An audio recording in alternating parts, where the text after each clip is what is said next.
I think e-learning is definitely the future. I think it's about how you can access really brilliant content. I think it's how you can access really brilliant ways of learning. I think using games to learn, I think using existing games and turning them into tools that will learn is absolutely where it's at. So when you're playing Call of Duty, you're actually learning your PE lesson at the same time. Is exactly where it's going to be at. And I think just the vast array of content that is being produced that you can access now on your mobile phone is also going to become an enabler for reaching people who don't normally reach learning. I mean, I do think technology is obviously going to be at the front and centre of what we do. It's not going to suddenly go away. So I think there will be a lot more that the information comes to you, you source what you want to know.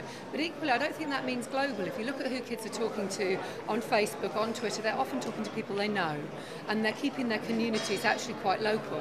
They're creating local news stations. So I think we'll actually have a really nice, interesting balance of what is global and what is terribly, terribly local. And I think technology will re-enable the local, far from smash it up. I think you have to understand what motivates an individual to learn and how they learn, and then whether that's talk and chalk, that's fine, but if it isn't, you have to develop new technologies to help them learn. So they're learning from their handhelds, they're learning from their mobile phones, they're learning from the laptop, they're learning from virtual networks, they're learning from social networks. I think it's about finding the right tools to engage people. When you're buying and selling your Nintendogs on Nintendog, you're actually learning about money. It doesn't make it any less interesting. One of the things I did with Football Manager, which is an online game about being a great football manager, was to be able to take a kid from that to trading on the stock exchange. It's the range, it's the opportunity, it's the extent. One minute you can be playing a really good interactive game, learning what it feels like to be a defendant in a hideous court case, and the next minute you can actually be downloading how grasshoppers mate. I mean, that's what e-learning is about. It's about the flexibility, it's about the world of knowledge that you've got at your fingertips, but it's also about the ability to communicate with other people, to go online to see what other people are doing and to talk to other people. It kind of brings everything into one in a virtual environment.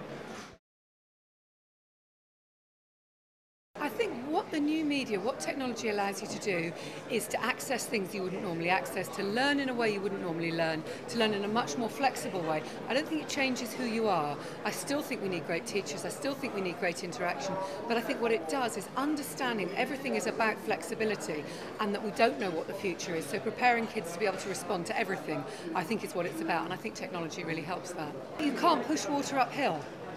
So lots of schools, for an example, ban mobile phones. Why? Kids are just smuggling them in. You have to use what you've got. So if you think there's too much stimulation for children, you need to learn to teach them to manage stimulation, and you use the technology that's there to help do that. You can't just say, I don't want it. It's going to happen. And I think great educators, great teachers and great learners are finding ways of incorporating that. And they're actually building on kids' skills and ability to be able to have a conversation and text at the same time, which is totally beyond perhaps what they did when they were growing up. And I think it's about playing to it rather than denying it. You can't deny it's here. A lot of people say, oh, well, children just sit in now and play technology games, they're watching television. I've got 5 that have been through my house at various points. Yeah, some sit in and play technology, others are out playing football all the time. My 14-year-old just plays football the whole time. He's out playing with his mates. He's the kid that phones the police to say that there's trouble when it's actually him, so they chase him. He wants to be outside. He's not doing that online, but equally he could be. And I think it's about understanding that you do play online. I think it's different. I think we can't lose the ability to play. We can't lose the ability to interact with people in the real time, but virtual interactions are very valuable as well. I don't think it necessarily creates selfishness. I think we definitely need to have some sense of what we need as a country, whichever country that is, and what we need as a global economy and a global society. And we need to make sure that our education systems are structured around achieving what we need. I don't think by giving people the opportunity to really enjoy personalised learning and to pursue what they're good at and to build on their strength actually makes selfish people. I think they still have to interact, and I don't think you can blame education for selfishness. I think how every parent chooses to bring up their child has to be their own decision. And I know a lot of parents don't let their children have Facebook till certain ages, don't let them have mobile phones till certain ages. And I think that has to be, you have to leave parents with that choice. They're their children. My own kids have been able to access technology at the times that they want, as long as I've been able to afford it, because I think it is the way that the world is. Sometimes I force technology on them and they've had absolutely no interest. A lovely iTouch sat in a box for quite a long time. It has to go at the kids' pace, but actually if they're your children, it's the parents' choice. I Technology plays a huge part in rural areas. I think telephone reception makes a big difference because people can now download pretty much anything they want to their telephones. And I think that technology then can inspire, it can ignite, create, it can be an encyclopedia in your pocket. And that's brilliant. Obviously, it can't reach everywhere and it doesn't reach everywhere. And we need to think about how we help it to reach everywhere, that technology, the sort of the growth of the knowledge industry through what's in your pocket. But I also think we can't just see technology as what you can get from the World Wide Web. It's everything around you. It's people learning to do things differently. And a lot of, for an example, wind technology is just coming out of rural communities where they're beginning to design, they want to get off grid. So I think we've got to look at how you create all of that and how you make all of that stimulate. You can't just say this is for the town and this is for the country.